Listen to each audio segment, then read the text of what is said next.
the way that you innerly surrender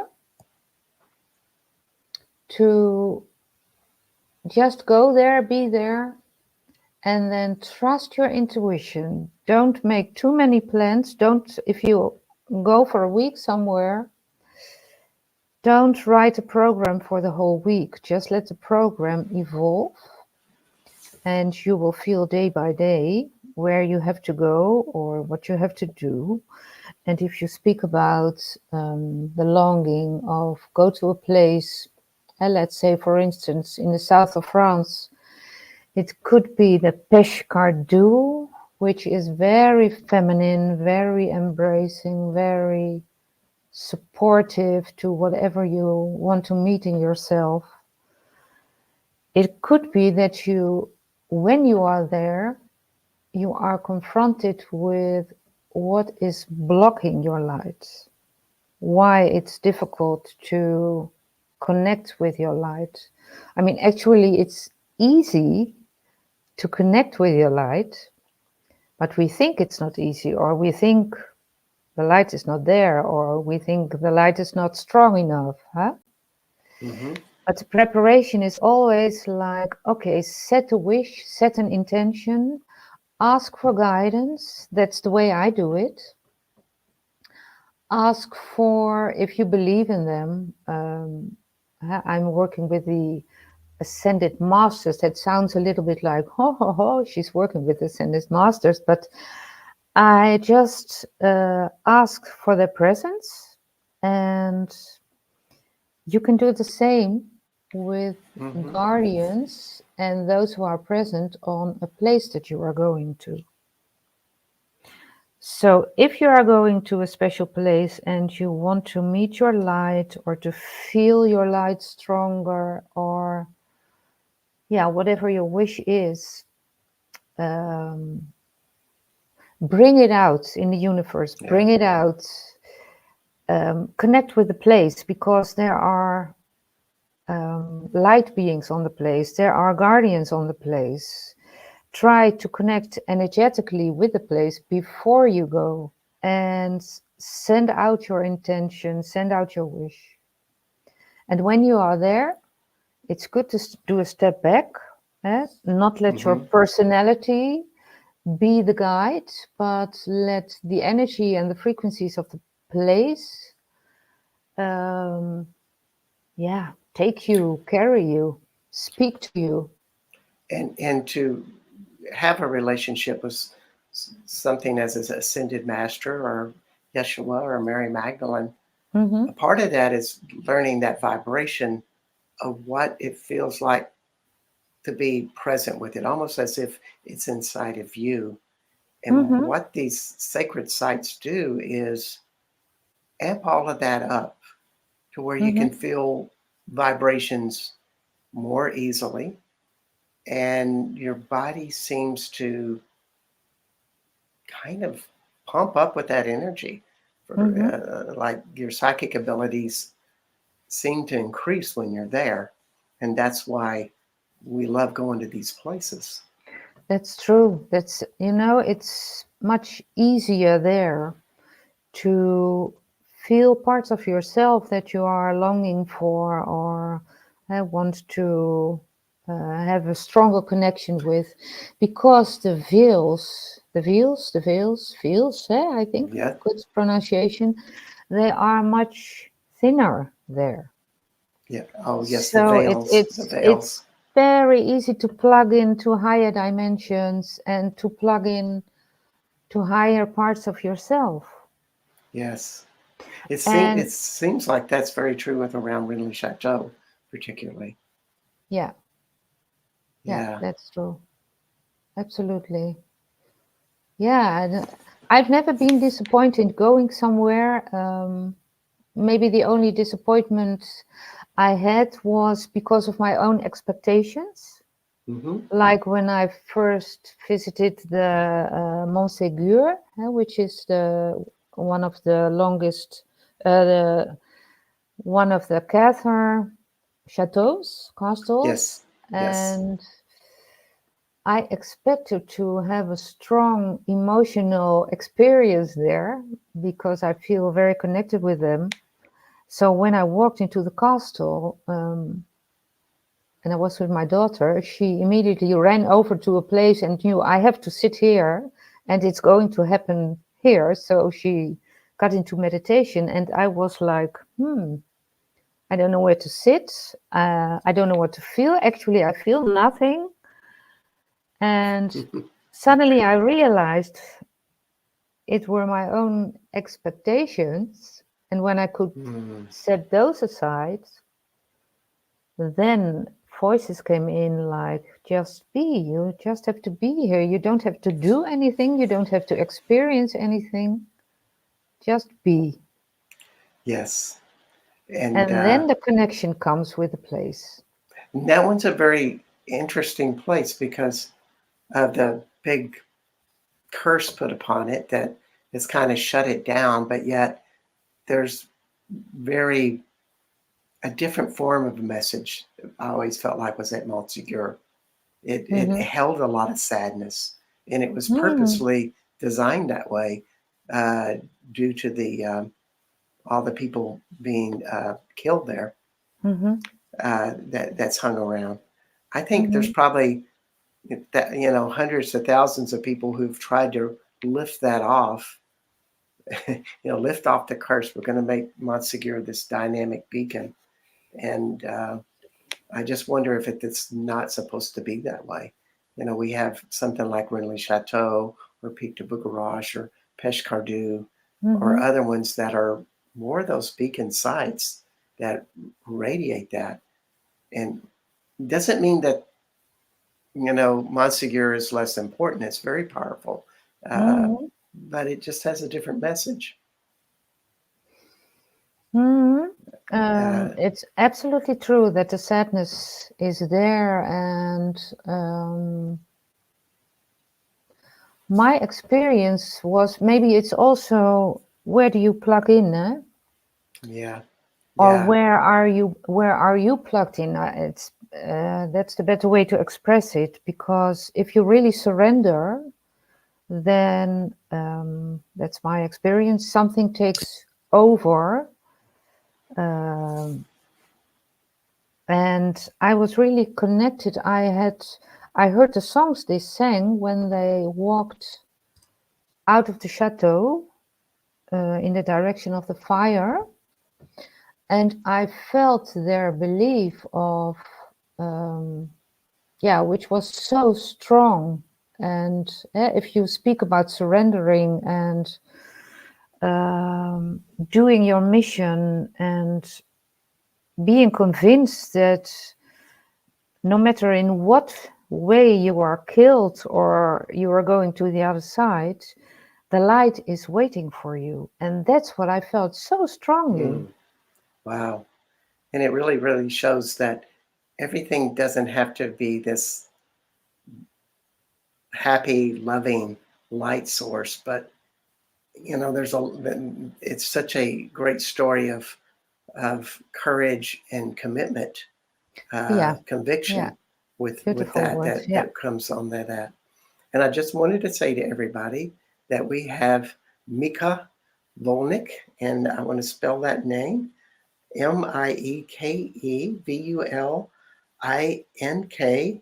at www.miekevulnik.nl. And her book is A Journey of Love. And you can find that on her website, as well as all of these great articles, meditations on SoundCloud there. And we are at United Public Radio and UFO Paranormal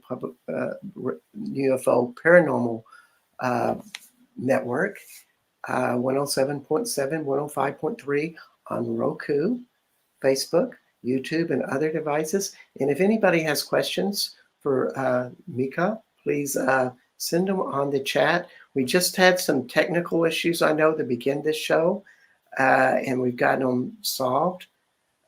So we've missed some of the stuff. We got some of this interview cut out, and I apologize to everybody that came in at the first of the show.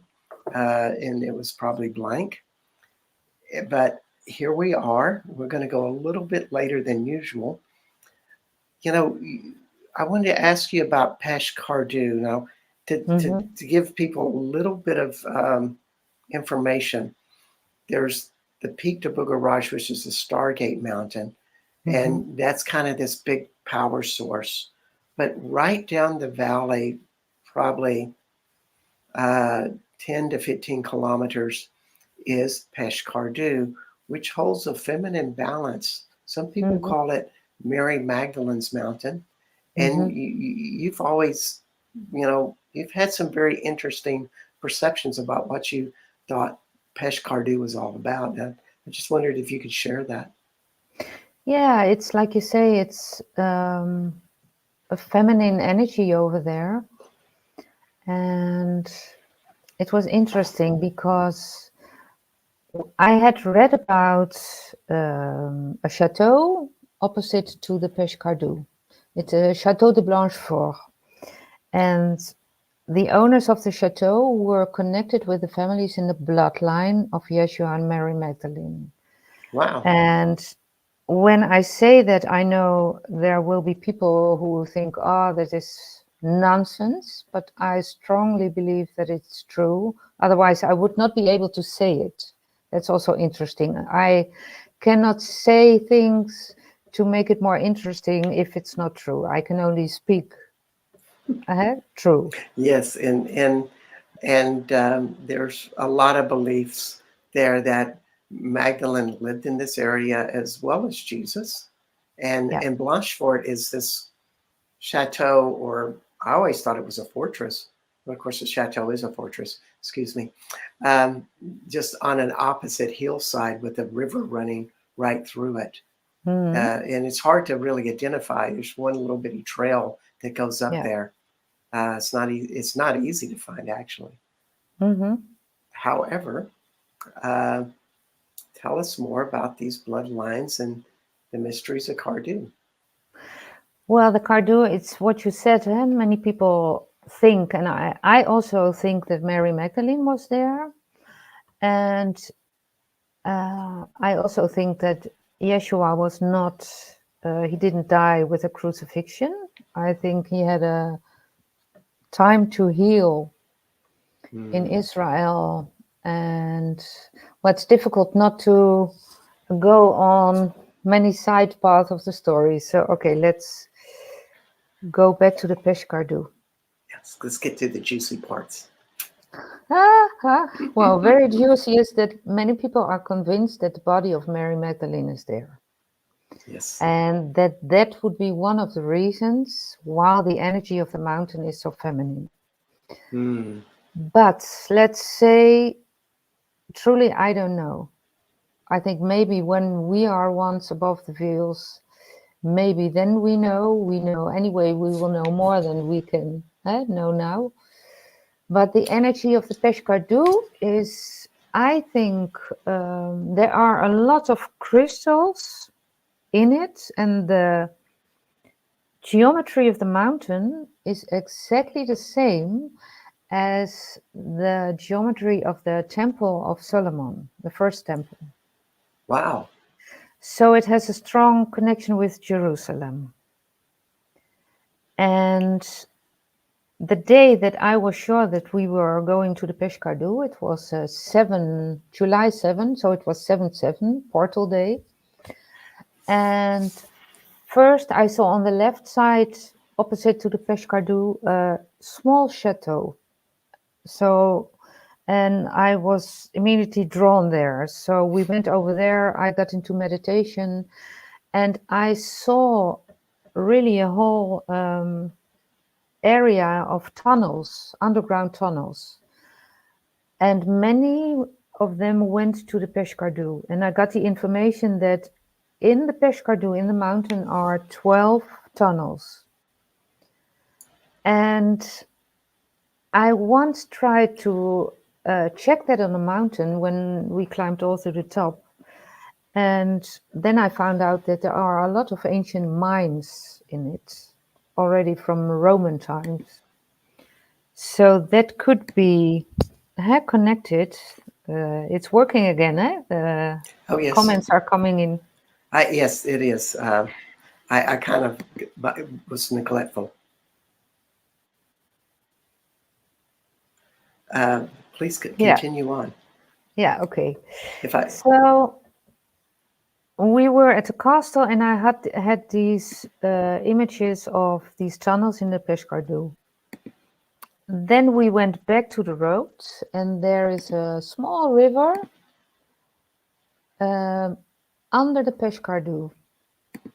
And I felt that I had to connect with the water, because something told me that the crystals in the water would be of special quality.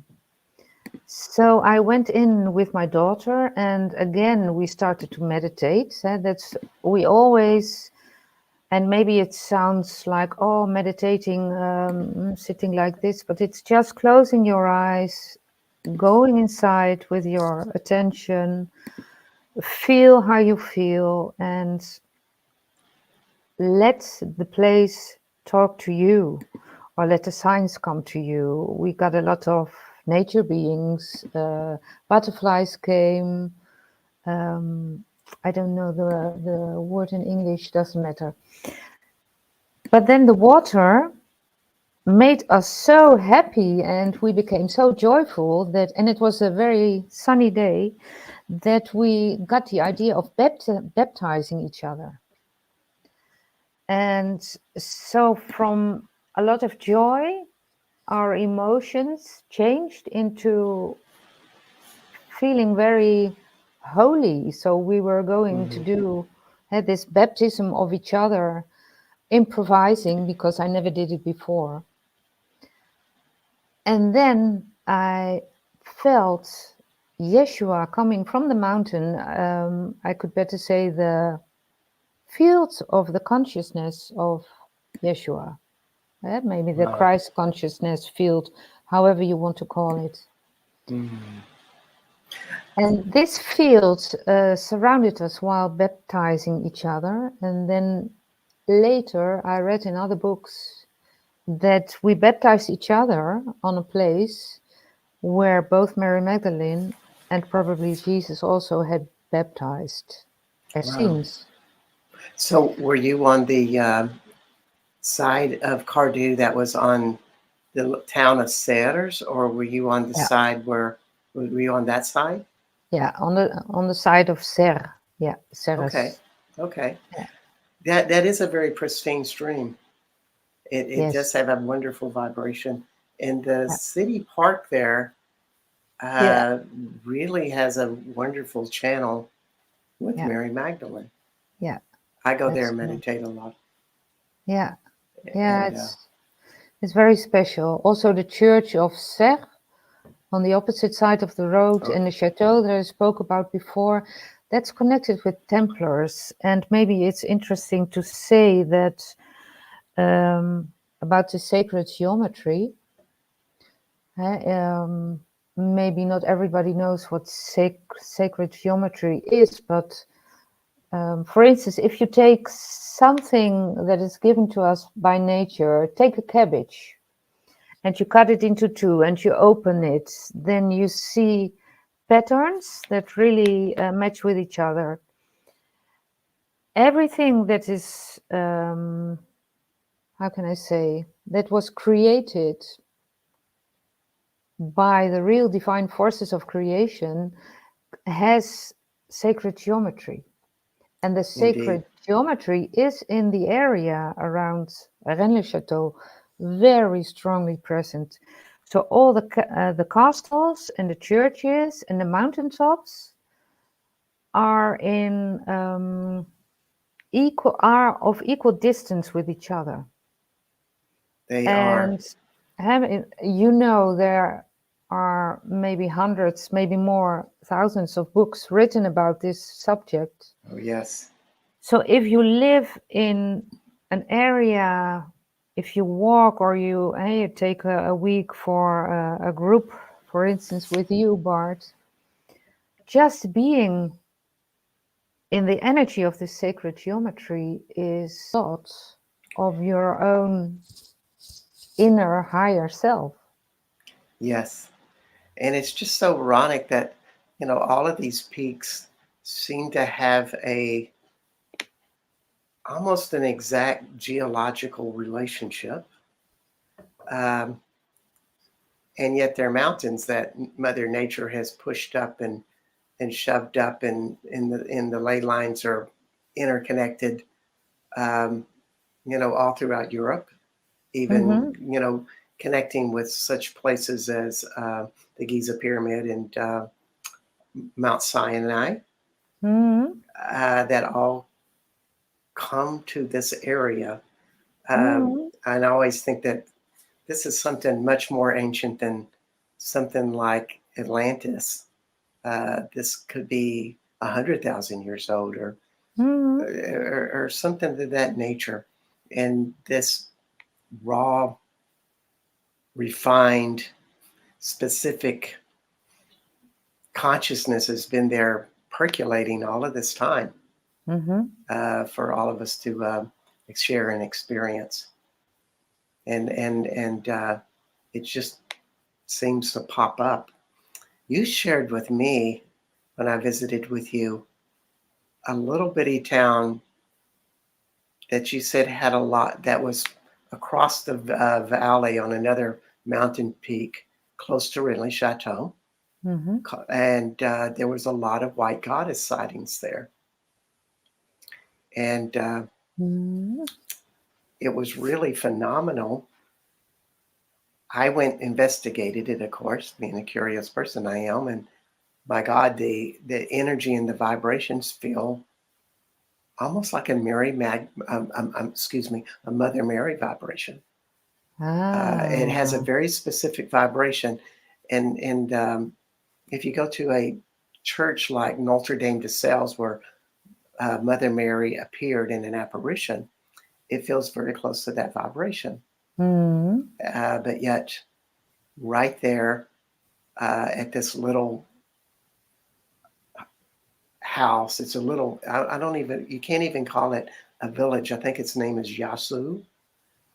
Um, and there's just some amazing light energy. Sadly, I haven't Ah, checked it now. all out because of the fences. I don't like to Mm-hmm. trespass on people's property without No. permission. Mm-hmm. But the point being is, there's places all over this area in this Yeah. region that are little secrets, so to speak. Yeah. And there you have it. Um, Yeah. you also told me about um, Fountain d'Amour, and you really felt like your impressions were that there were not only like a special relationship with all the elements and with the fairies, but you really felt like it had more than that there. Mm-hmm. Because, and could you just share your impressions in a few minutes? We're coming to a close. We're going to go on to about 7 or 8 more minutes, but Wow. Time flies. it does. And I Yeah. apologize to everybody for the technical difficulties we had with the show. We started late, and I apologize. Mm. But can you just tell us some of your impressions about this wonderful pool of water? Some people say Mary Yes. Magdalene did baptisms there. Some people said it was other places. Mm. However, it's a very special I place. I'll try to keep it short because and that's not easy because I have seen Mm, many things about the Fontaine des Amours in French, the Fountain of the Lovers. Why is it called the Fountain of the Lovers? It's not because mm, it's just a romantic place. It goes way back in history anyway. When I've seen my past lifetimes with the Essenes, and I had two, and one I was visiting this place a lot, Fontaine des Amours, and this was a place, you know, the Essenes, the community of the Essenes, and there were not just one, there were more in France. When they wanted to invite a new soul into their community, so when a couple felt like, oh, we can open ourselves up for a child to be born into our community, they went into solitude for 3 days. So they were alone in nature and they were not with each other. So and the men and the women split, and they were 3 days fasting and meditating, connecting with the higher selves, connecting with source, connecting with the child. And then a high initiate of the Essene group, spiritual leader, came to baptize them. And then they were together and they went to a chosen place to have this immaculate conception. And this might sound very strange for many people, because immaculate conception is something like that a woman gets pregnant of the Holy Spirit. But to me, it means something really different, because the people who were there at the Fountain of the Lovers, they were in the bloodline. So they had the divine DNA, the Christ DNA. And the Christ DNA had to be protected, because 2000 years ago, that's why Yeshua came to earth, the love consciousness was almost gone from the earth. So it was really like very critical. He came back to bring it back. It was in the DNA of him and Mary Magdalene. It was in the DNA of their children, and it had to be brought on into their descendants. And I would dare say it's in the DNA of the Essenes, and they were maybe honing or bringing energy to their own nucleic programming through those 3-day meditations. Yeah. With all of that. Yeah. So when a soul came in, it came from higher dimensions anyway than the third or fourth or fifth dimension. And while descending, it had to be protected, because there were a lot of dark forces who were trying to prevent, had to actually to finish the bloodline to go on. Wow. Well, that would be a wonderful class or meditation for you to teach, by the way. I just thinking of America, and the people in Austin, you know, they're so hungry for sacred sex. They want to learn tantra, and they're trying all of these ways to get there. And this is a great roadmap, so to speak, on how to do it. And I don't think anybody's teaching this type of stuff. Maybe we can start some rumors that you're going to start some of these types of classes. What do you think? This season? Well, that's funny, because I'm about to write a third book. I've written 2 books. One of them is already out, and English then. The second English will come soon. And the third book, I'm thinking about this because it's something that touches me deeply. If people speak about sacred sex, then I think it's not about technique. It's not about lust, please. It's not about satisfying each other. Sacred intimacy starts with a connection with God, or with your creator, or whatever you want to call it. Yes. And maybe for those people, was a lot be in connection with nature and all the elements surrounding that in a place like Fontaine-d'Amour. Yeah. The elements are very present with you there, as they That's are true. all over France. It's funny, Yeah. they never tear anything down. There's no new buildings, or very little nature is destroyed for, centuries. Yeah. And therefore, spirits of nature have time to grow, percolate, develop. There's less separation between spirit of nature and spirit of people. You know, it's very open for people. Yeah. And so all of that is available. I think it's a wonderful thing for you to think of. And we are talking to Mieke Vulink, and her website is www.miekevulnik.nl. And you can reach her through this and check out our book, A Journey to Love. And we'll just end this with I'm going to give my parting shots.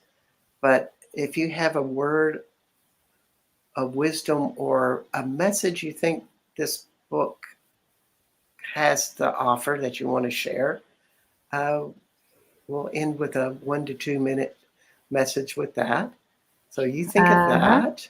I will say that this is Bart Sharp at Becoming Quantum Conscious at United Public Radio and UFO Paranormal Public Radio at 107.7, 105.3. You can hear us on Roku, Facebook, YouTube. Of course, you can go to the UPRN website.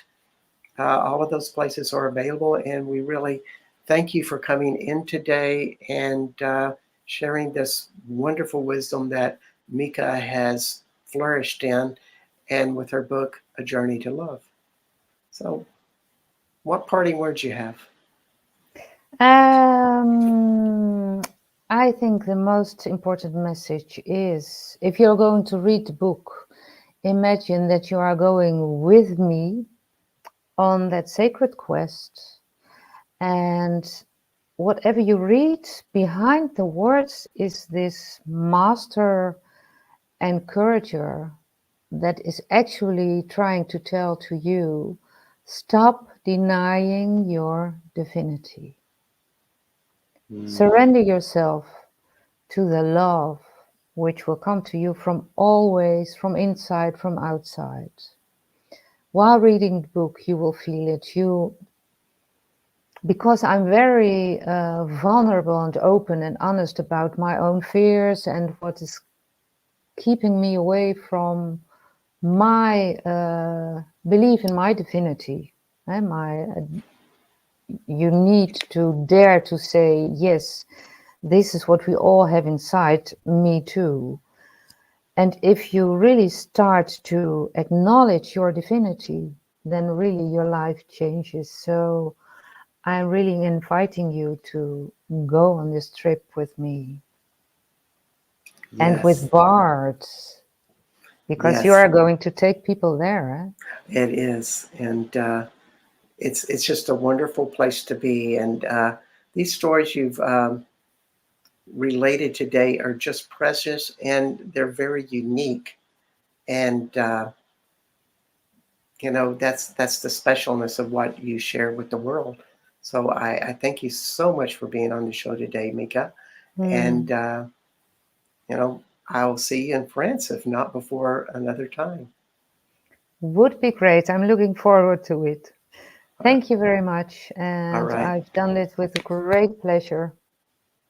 Yes. Blessings for all. And yes,